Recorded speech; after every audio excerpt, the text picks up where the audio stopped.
Pag talaga ng sobra, masama. So, kagaya nitong cloves na to guys, kung bibili kayo nito, huwag niyong susobrahan yung paggamit, especially kung ilalagay niyo sa coffee. Kasi nung first time ito na dumating sa akin, dahil excited akong gamitin dahil nga sa mga benefit na sinasabi niya, so naglagay agad ako sa coffee ko ng 7 to 8 cloves, ganun karami. Tapos, ginamit ko siya ng umaga, tanghali, at saka gabi. Which is hindi pala dapat ganun. Hindi pala pwedeng ganun. Kasi pag sumobra ka pala sa kanya, may adverse effect siya.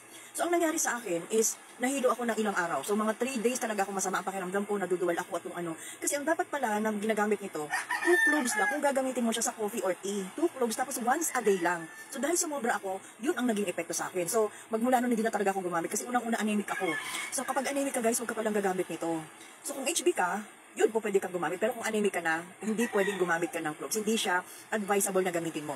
So, pero sa skincare, so, gaya ang ginawa ko ngayon. So, even yung toner ko, yung lotion, yung shampoo, deodorant, anything na pinapahid ko sa katawan, ilagyan ko ng cloves. At sobrang laki ng, naging improvement sa skin. So, even sa mukha ko, dati ang dami kong melasma. Ayan, no? Yung dito, punong-puno ng melasma yan, yung part na yan. At saka dito sa forehead ko, ang itim niyan kasi dito. Yung alam mo yung daan ng rejuve.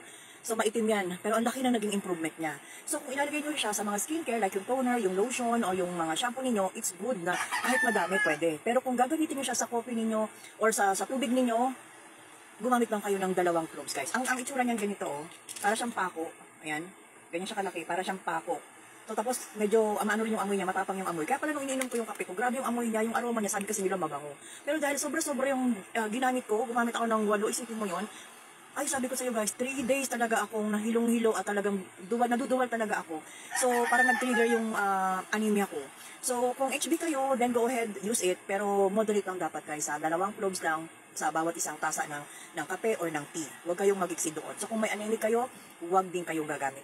So, take it, mag-research din muna kayo, magbasa-basa kayo bago kayo gagamit ito. Pero kung sa skincare lang naman din, go ahead, use it. Maganda siya sa skincare.